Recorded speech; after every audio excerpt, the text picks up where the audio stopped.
Bonjour, je m'appelle Priscilla Gallardo. Traces de français oral lecture. Je vais lire quelques pages du livre Mademoiselle Adèle. Chapitre 1. En montant le sentier qui mène à l'impensant l'hôtel. Adèle serre la main de sa grande sœur très fort. Simone s'impatiente. Crains pas. Le guérant n'est pas si intimidant que ça.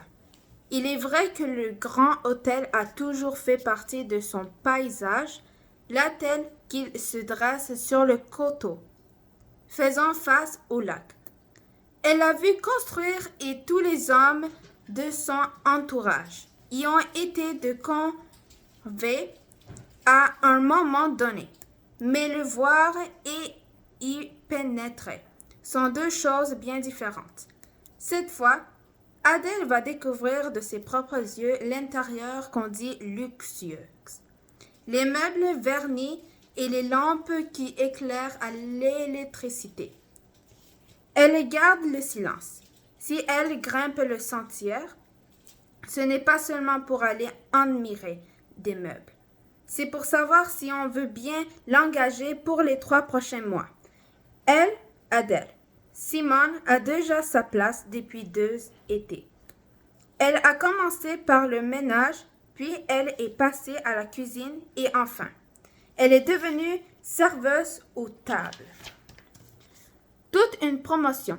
Adèle a attendu de sa bouche tous les détails qu'il faut connaître. Elle s'est aussi émerveillée des descriptions de mes services dans des assiettes de fine porcelaine. Voir de près comment vivent les riches. C'est un désir qu'Adèle nourrit depuis longtemps.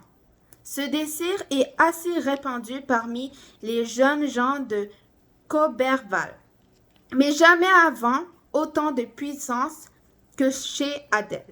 À force d'être témoin des activités autour de la gare et du quai où les bateaux ne cessent de transporter des étrangers venus en villégiature.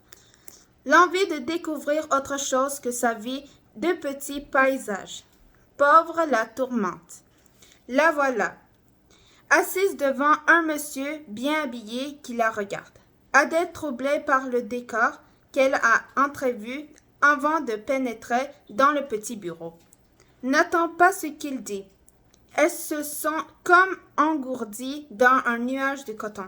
Mademoiselle, mademoiselle, répète l'homme derrière le bureau reluisant.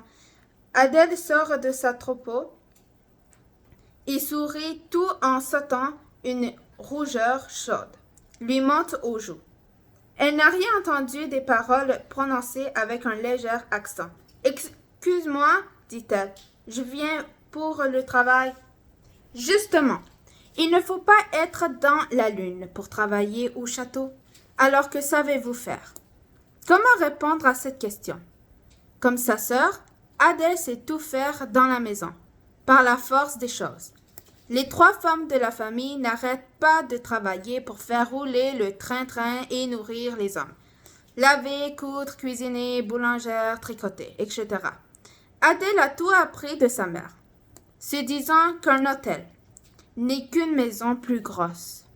Elle s'empresse de répondre. Tout dans une maison ordinaire, le ménage, le lavage, etc. Le gérant l'interrompt. Vous êtes la sœur de Simone, c'est ça? Quel âge avez-vous? 16 ans. Le gérant du château, Roberval, la révisage et feuillette un grand cahier noir. J'ai besoin d'une autre fille à la bonanderie pour laver le linge. Vous connaissez ça. Adèle se contente d'un signe de tête affirmatif d'en laisser transparaître la déception qu'elle ressent, sachant qu'elle sera confinée dans une salle humide pleine de vapeur, à surveiller les grandes cuves à lessive, mais il faut bien commencer quelque part.